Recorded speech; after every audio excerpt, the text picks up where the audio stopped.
Yo, welcome back everybody to a brand new video here on the second channel. Time to do a tier list for the Stellar Crown meta that we're in. We do have two big tournaments this weekend. We have the Joinville and the Dortmund regionals, both of which will, of course, be in the Stellar Crown format. So I think it's about time we do a tier list and rank where each of the decks kind of lie right now within the meta, and where I just kind of think each deck is right now heading into this weekend. We've had a couple of weeks of online tournament results to look at and track, and there has been some interesting stuff going on, and I definitely wanted to talk about where I think each deck is right now within the format as we head into those regionals. Leave link to the tier list down in the description below, and of course, if you're new to the second channel, make sure to subscribe down below. We actually just hit 17,000 subscribers, so big thank you for everyone for all the support on the channel. We are now on the road to 18K subs, so if you haven't subscribed already, make sure to subscribe down below, and if you enjoyed the video, leave a like, and let me know what you think of my tier list opinions down below. So, starting things off here, we got S, A, B, C, D tier. I really like the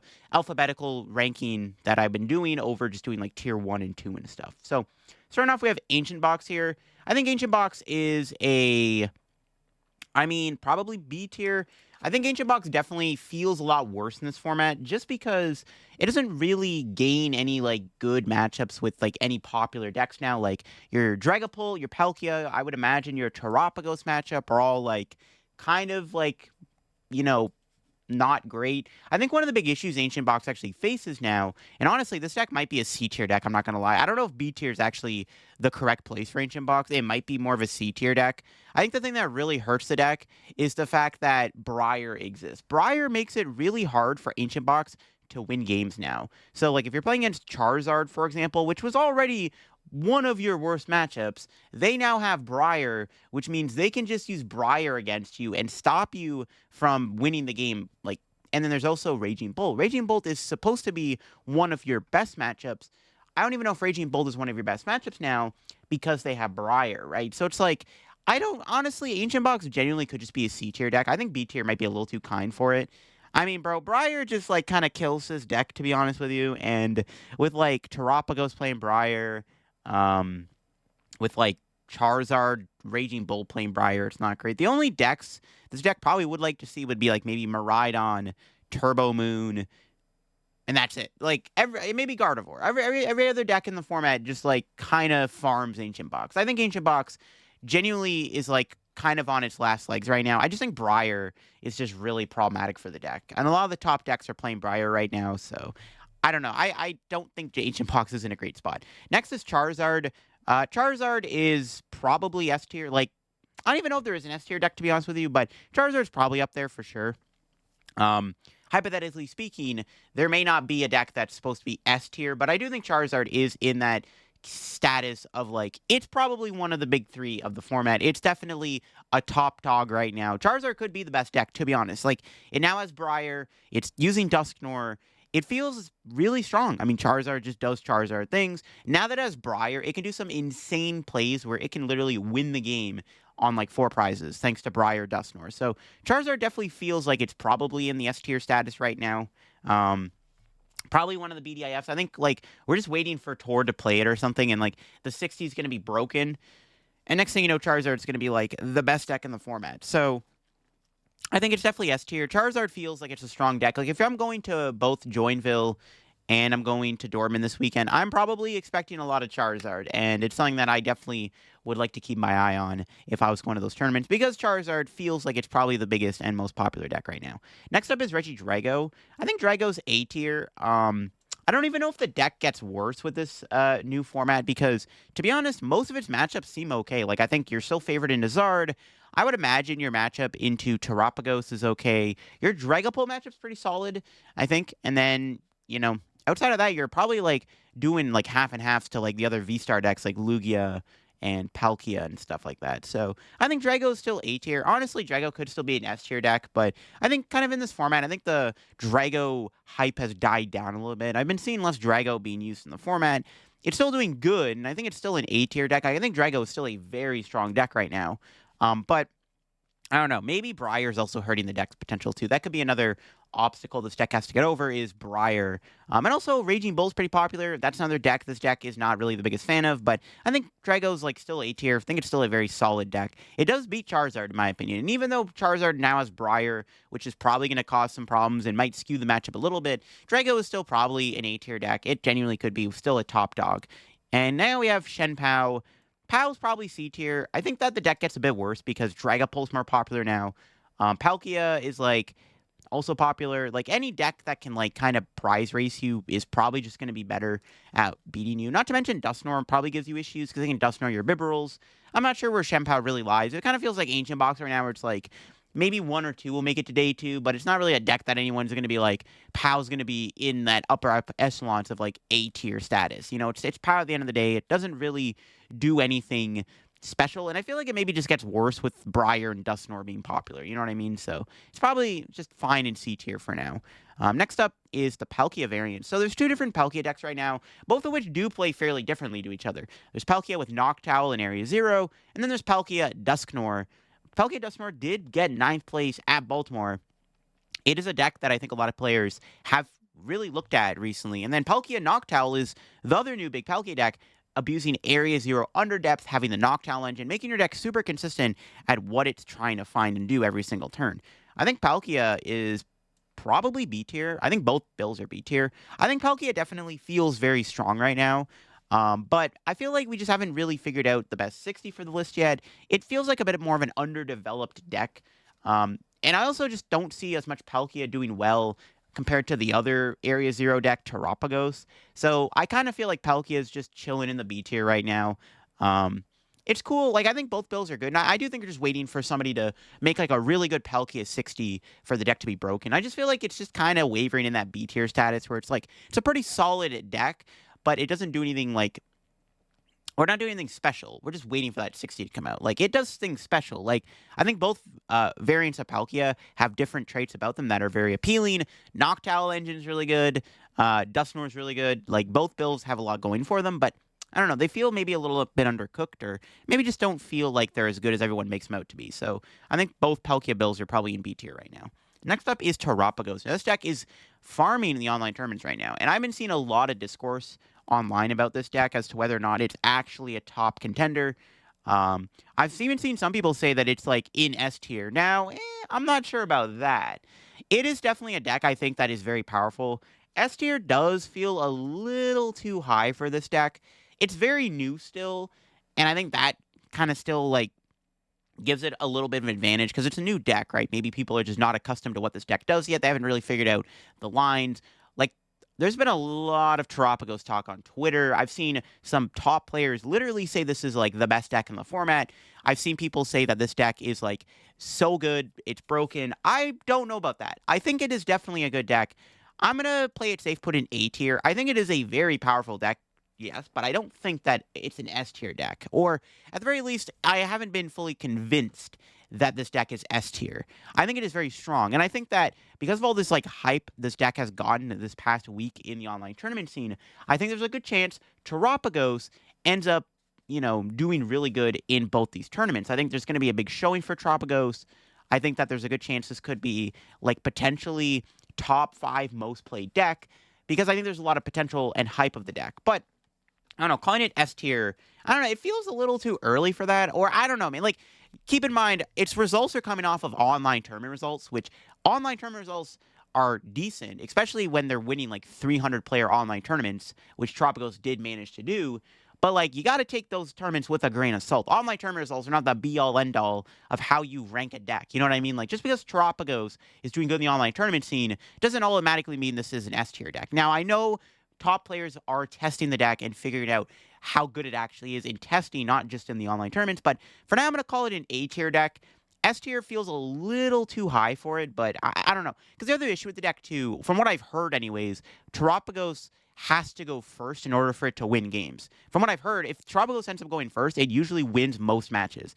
If it goes second, it's at a big disadvantage. So Terapagos apparently is a deck that has to go first in order for it to succeed, and that already is a red flag. Like, you have to go first for the deck to actually be broken. Okay, like, I mean, don't get me wrong, a lot of decks have their different, options. Like, Raging Bolt wants to go second, Roaring Moon wants to go second. Those are how those decks really get to pop off.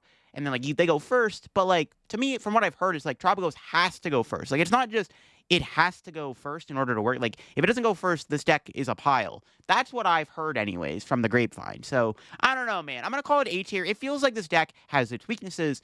I don't know. For now, I'm going to call it A tier. I think it's too early to call it S tier, but maybe post these tournaments, when we do another tier list for Kentucky, this deck could actually be S tier. Next up is Dragapult.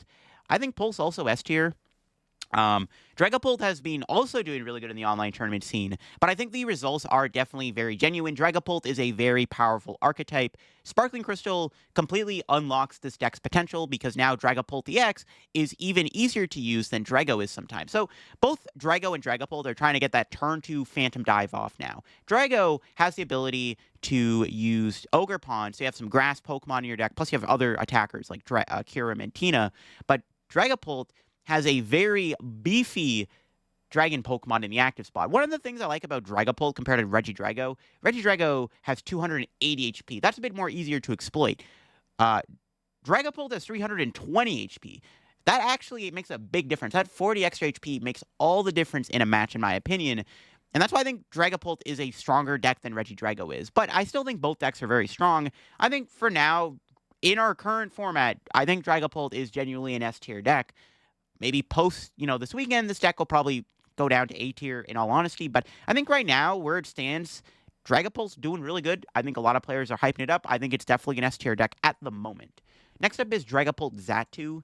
I mean, honestly, you can't really go wrong with, like, Dragapult Xatu. Probably C tier, though. Like, if I'm playing Dragapult, I think Dragapult Pidgeot is just the better deck, but Dragapult Xatu is not a bad deck either. I think it's kind of in that, like, Chien-pao category of, like, very fringe deck that maybe one or two might make it to day 2, but it's not going to be the majority of the Dragapult decks. If my opponent flips over a Dreepy, I'm expecting the opponent to be playing a Pidgeot build, not a Xatu build.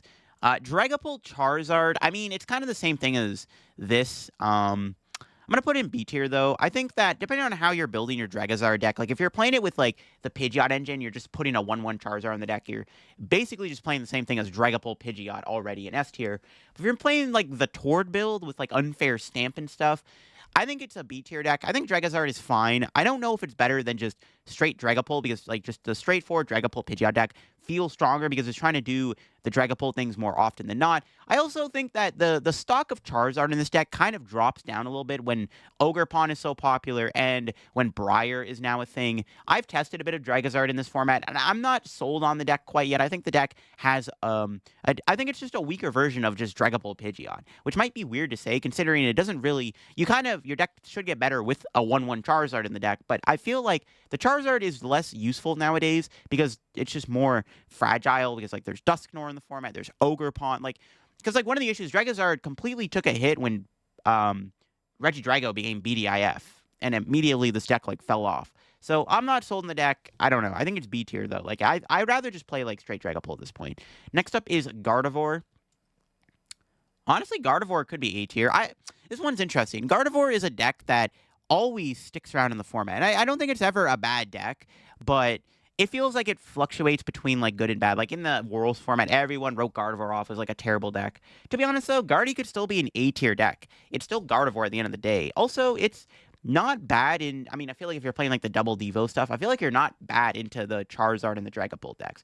I'm not sure if the deck can beat Terapagos. I don't know how that matchup goes. I also don't know if Regidrago's still probably like a bad matchup, especially if you're not playing the Henry Chow build. I think Gardevoir, honestly, in this format, due to the popularity of these evolving Stage 2 decks and other like hostile threats, I feel like Gardevoir probably has to play that Devo build with the Monkey Dory and stuff, like the Klefki Fluttermane build. I think the more slower paced Guardy deck has to be the way you play Gardevoir right now. I don't know if the Henry Chow like Turbo Guardy deck is good in this format. So for now, Gardevoir, like I think it's an A tier deck still. Like it's still Gardevoir. I think there's still going to be people that play it, and it still seems strong. I mean, I think it beats Dragapult. It honestly, it's probably okay in a Charizard. My issue with Gardevoir, though, is like Briar now exists and Dusknoir's more popular. Those are two cards I don't think a deck like Gardevoir really appreciates. So we'll have to see where Gardevoir goes. I think for now, though, it's an A-tier deck. It's still a very strong deck that, if played by a really good player, can still do really good. Next up is Dengo, my boy Gholdengo. I mean, yeah, it's a C-tier deck. I like Gholdengo a lot, but I mean, it's just like kind of one of those like Fringe Chien-pao decks where do not expect this deck to be popular, but there might be one or two people that just have like a decent run in a tournament with it and get day two with it. That's basically how Gholdengo. It's like, yeah, Gholdengo's always going to be that deck. It's never actually going to be like a super meta deck. It's always going to be one of those decks that it exists. It's not a terrible deck. It's not the worst deck you can play. It's fine. It's fun.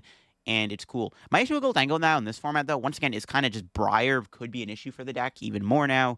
But Gholdengo's still fun, and I like it. I'm a big Gholdengo fan myself. Quad Thorns. Honestly, Quad Thorns might be B tier. Quad Thorns just being kind of that annoying wall, like, anti-meta deck. Kind of feels like Quad Thorns might generally be a B tier deck. I think it's still very strong right now in the format. I would imagine your Palkia matchup's pretty strong. Your matchups into like the Zard and stuff could be okay. If they're relying a little bit more on like Rotom, because from what I've seen so far, a lot of the Stage 2 decks have been cutting Cleffa from the deck, which is and Bibarel, which is very good for Quad Thorns because those decks can't really function without a draw engine, and you can't use Rotom or Lumineon, right? Or Fez. Also, Quad Thorns, I mean, I haven't really seen how it does in a Terapagos, but, I mean, the Terapagos matchup could be okay, maybe. Not too sure on that. The Palkia matchup, I would imagine, is good. Yeah, I mean, Thorns seems decent right now. Lugia, I think, is still in the format, so, yeah, Quad Thorns feels like a B-tier deck. It's, like, actually kind of solid, to be honest with you. I don't think it's bad. It also did decent at the Champions League in Japan.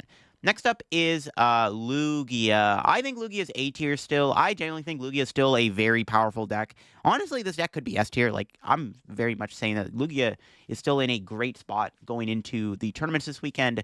Lugia gains a great matchup in Dragapult. I think your Dragapult matchup is ridiculously free. My issue with Lugia, though, maybe the one thing that holds it back is Briar is a lot more bad for the deck because Briar makes things a little bit more difficult to deal with against Charizard now. Which is a big issue, and I mean, maybe that makes the difference too in the Terapagos matchup.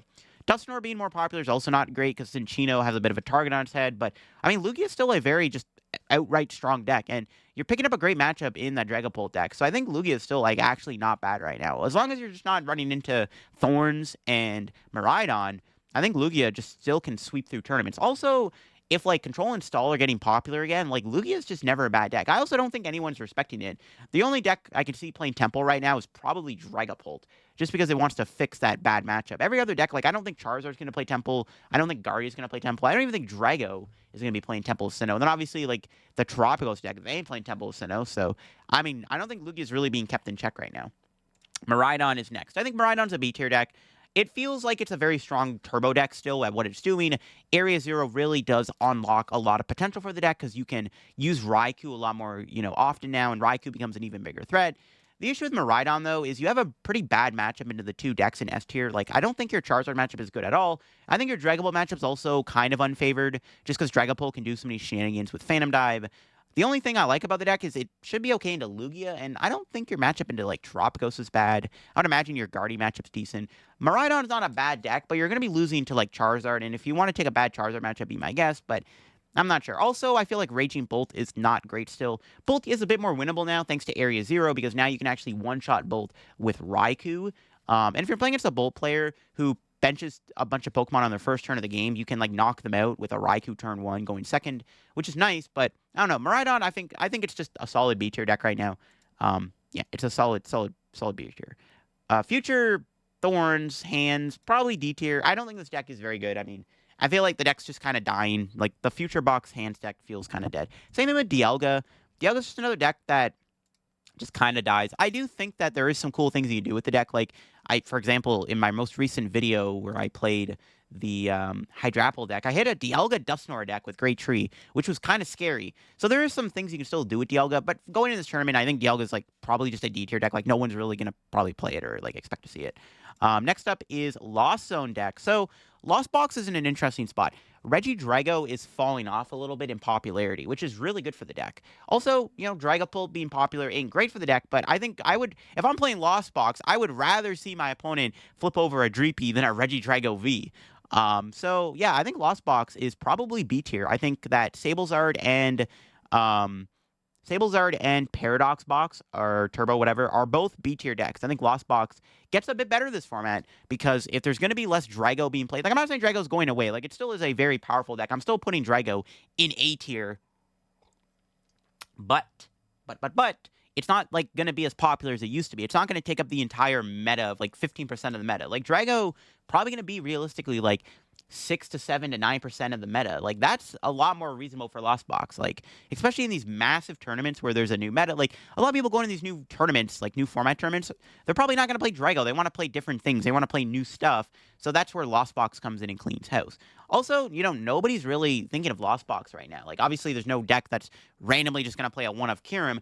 Also, no one's playing Sableye, or no one's playing Jirachi, so Sableye is really good right now. No one is respecting Lost Box. So that's the one big thing it has going for it. No one's respecting it. No one's thinking about Lost Box right now.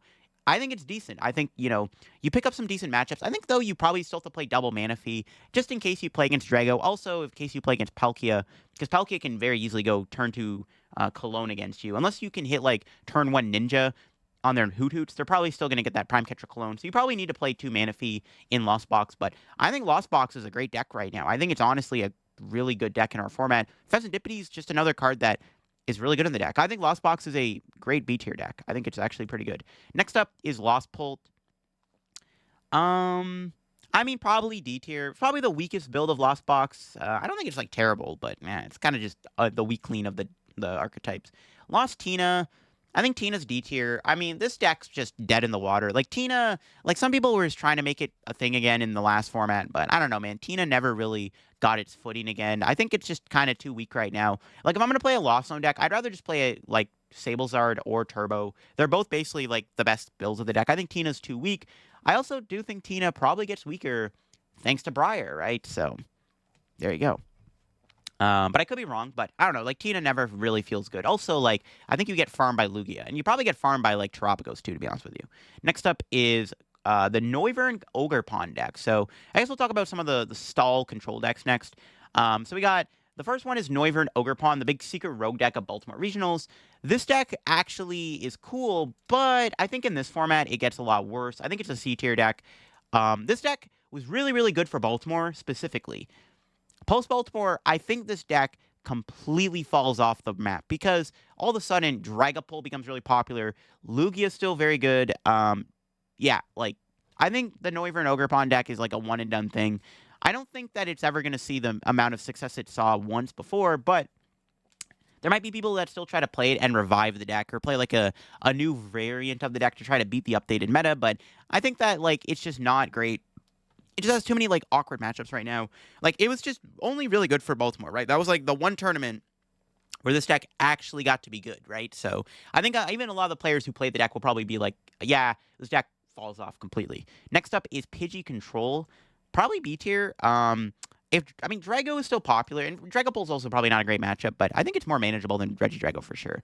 I think Pidgey Control's like perfectly fine. I think it's one of those B tier decks where it's like, yeah, Control feels really strong. I'm sure there's going to be some Control players who play it to both Dortmund and Joinville. Very good chance that we'd see some Control do pretty good this weekend. I think Control's not bad. I think it's a B tier deck. Honestly, it could be A tier, but you know what is A tier in my opinion? It is Snorlax. Yeah, is Snorlax A tier? Actually, I'm starting to reconsider my thought now. Okay, Lax might actually be B tier, but I think Snorlax is A tier. No one's respecting it right now.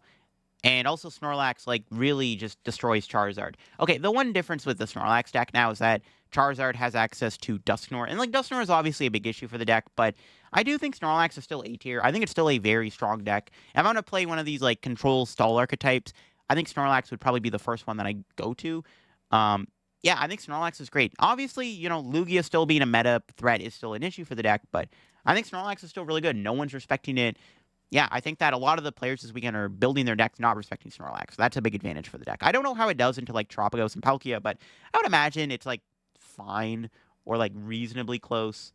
I think. Maybe. I don't know. Snorlax might be B tier, but I'm going to put it A tier for now. Like, it seems pretty good. Next up is Raging Bolt. I think Bolt's the other S tier deck. I think, like, the big three decks in S tier right now, in our current format, pre these two regionals, is Raging Bolt, Charizard, and Dragapult. Those are the three best decks in my opinion, Raging Bolt actually feels like a very powerful deck right now. It won the Champions League. That alone is going to give it notoriety. Also, the other thing with Raging Bolt, though, winning the Champions League, obviously best of one format. Best of three regionals, Raging Bolt's a bit weaker, but I think Raging Bolt is still very powerful. Obviously, gaining Briar's pretty big. Raging Bolt is really good into Dragapult and Regidrago. I don't know how it does into like Terapagos and stuff, but I don't know. Raging Bolt just seems like a really good deck. I think a lot of players are agreeing right now that Raging Bolt is a very powerful deck and is in the S tier right now. And that could change post Dortmund and Joinville, obviously, but for now it is what it is. Arctina, I mean any Arc pile. Oh, probably D tier. Arc's just never going to be the same. I know there's actually some Arc Dusknoir in Day 2 at Baltimore, and that, still could be an archetype, but I don't know. Like, Arc piles just kind of feel like the weakest link right now in the format. Finally, we got Turbo Moon. Probably B tier. I think that the deck also has a bit of an issue with Briar, but Turbo Moon's pretty solid. I think it's still like in a pretty solid spot.